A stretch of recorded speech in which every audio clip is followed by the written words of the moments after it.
Well, I couldn't let this one leave the workshop because it looks bloody amazing, and this one here is Satin Sally. I thought this one was just the Essentials build, but when I popped the bonnet, I looked under the back seat, I've noticed that we have done a few additions to the Essentials package, and Satin Sally, it started with the 3-inch BDS suspension kit. It's quite stock up the front end. I'll pop the bonnet, we'll go from the start to the end. We'll talk about everything, including the Satin PPF that's been installed over the sterling grey. This one definitely looks amazing. A silver vehicle with the Satin PPF over the top has to be probably my favourite coloured vehicle to get the satin love.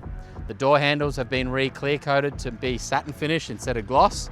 And this one here is one good looking Chevy. Satin Sally should be in your driveway. And no matter where your sterling silver Chevy is, to get it satin finished, we can handle the whole thing from start to finish. If you're interstate, we can help get the vehicle up into the Big Dog Builds workshop.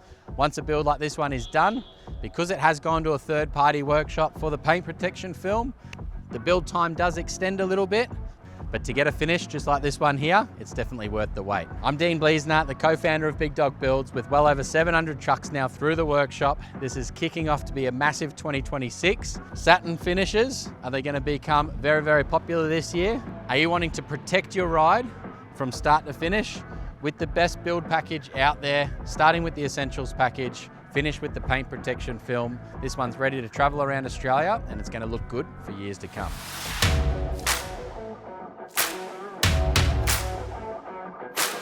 Front end of the Chevy, they already look amazing. When you go and add paint protection film to the front end, the silver or the sterling grey has had the satin finish PPF over the top. Things like the headlights and the front bumper, they've had clear PPF over it. So two sections of the Chevy 2500 that are prone to scratching the most. One of them's in between the panes of glass. We'll show you that one when we head around to the side. But the front, being a gloss black front bar, obviously looks the part, but it is quite easy to scratch. The other bits and pieces that have been protected as well is these grille pieces.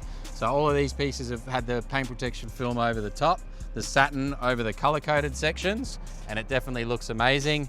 But we'll pop the bonnet, we'll show you the under-bonnet fuse panel, power panel setup. So as you can see with that UHF bracket that's on the bonnet there, if we flick to that for a second, the GME XRS 370 combo, it's got the Bonnet-mount UHF bracket that folds up nicely, stops before it hits the windscreen, of course, and that's a pretty popular option that we do. If you're going for a roof rack, you could do the UHF up on the roof rack. If you're not, that bonnet mount is very, very popular. But with the under-bonnet fuse panel setup, all of the vehicle accessories is powered off this right-hand side. So on the driver's side, everything is powered off there. Over on the passenger side, we've got one little breaker switch underneath the guard here. I could push that breaker, turn off all of that power, and the vehicle goes back to stock. With the mega fuse holder that comes factory on top of the battery, we just had a customer, previous build come in recently that jump-started someone else's vehicle. He actually blew up the factory GM mega fuse holder. So we've gone and replaced that one with our mega fuse holder. If you do pop a fuse, you can just replace that mega fuse rather than having to replace the whole board itself. So that's a good little upgrade that we do there. Power runs through this big breaker, around the back of the engine bay over to that fuse board. And as you can see, all of the mini fuses, the little blade fuses, everything's been fused. So your triggers for your high beam, your ignition, and then we've got things on here, grey Anderson plug, red Anderson plug to the rear, DC charger. So we've got under-seat battery set up in this one. It's also got Air IQ, electric side steps on the side there as well. And there's a whole bank of spare fuses under here. So if the customer was to come back for a stage 2, get a front bar with some driving lights, get a roof rack with some work lights around the sides, a front light bar up there. We've already got all of the power under here. So adding stuff for a stage 2 is gonna stay nice and neat. It's going to be nice and efficient, and it's going to definitely look the part. And if something does blow, it's obviously in a nice, easy to access location just under here. So very, very popular upgrade. Pretty much every single build's getting that one there in the workshop now. If you're only getting tow bar wiring, you could probably just run it off the factory setup. If you are looking at doing more 12-volt options on your build, things like your Switch Pro in the future, adding this fuse panel, power panel setup from the start is definitely the way to go. But let's swing around the side. We'll talk about the suspension, the wheels, the tires, and the rest of the build. Like I said, the two easiest things that get scratched on a Chevy 2500, the gloss black bar work on the front, but number one has got to be these two little trim pieces here. Being the piano black, super easy to scratch. Even if you're just washing the vehicle, it's quite easy to scratch that. So when the vehicles go off to get paint protection film, if it's getting the satin finish, the door handles get redone to match into the paintwork. The clear PPF goes over these little gloss black sections and it keeps them looking really good. And I just thought of one other section, which is the edge of your mirrors. If you're running down scratchy environment, you still will get some scratches on the plastic. We can't do anything about that one there unless we color code and put PPF over that, but that's definitely going to get expensive. But these little gloss black sections as well get the paint protection film, so they'll stay looking good for years to come as well. The side of the vehicle, as you can see, we've got the Amp Research electric side steps on there. And then we've got the BDS 3-inch suspension kit, and we've gone for the KMC Messer wheels. So this fitment here is definitely the Big Dog Build signature fit, the 18x9 -12 with the Nitto Ridge Grappler. 35, 12.5, 18 Nitto Ridge Grapplers being a very, very popular tyre through the workshop.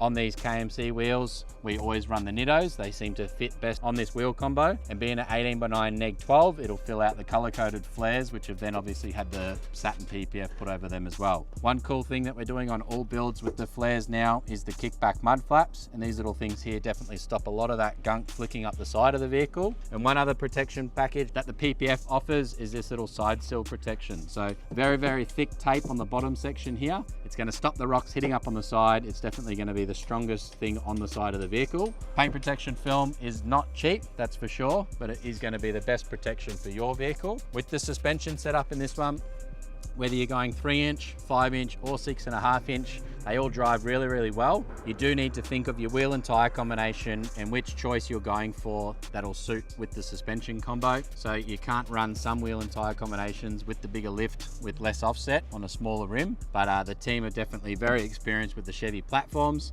and this combination here is probably my favorite. 3-inch lift, 35-inch tires, your factory spare wheel, your full-size spare wheel can still fit up under the back.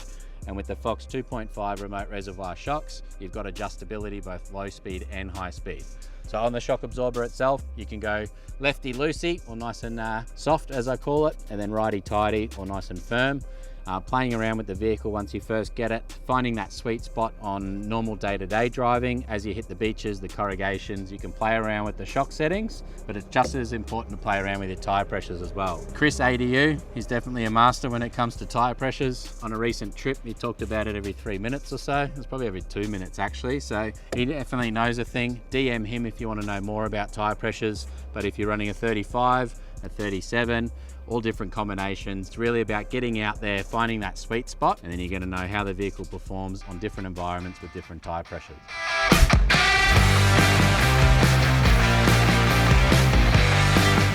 One cool feature about buying a Chevy 2500 is the amount of room in the back seat. I've talked to a few customers lately that are driving around in stock ones, and they love being able to take 5 adults very, very comfortably in the back. Pretty sure one of them said there was even a dog laying on the ground as well, plus the 5 adults on a trip down south. But lots of leg room. You don't have to do a lot inside to stay comfortable. You got phone chargers for the people in the back seat. You've also got the nice heater seats in the back here as well. But we've gone and installed the V1 underseat battery setup. So this one here that we do in-house, it's got the 200 amp lithium battery, it's got the DC charger, 40 amps a charge, 2000 watt inverter. This package here has been very, very popular for years. New versions coming in the future, but for now, this one here definitely does really, really well. You've got a phone app for the battery so you can see state of charge at any time. And with that under-bonnet fuse panel set up, obviously you've got your fuses under there that are nice and easy and labeled.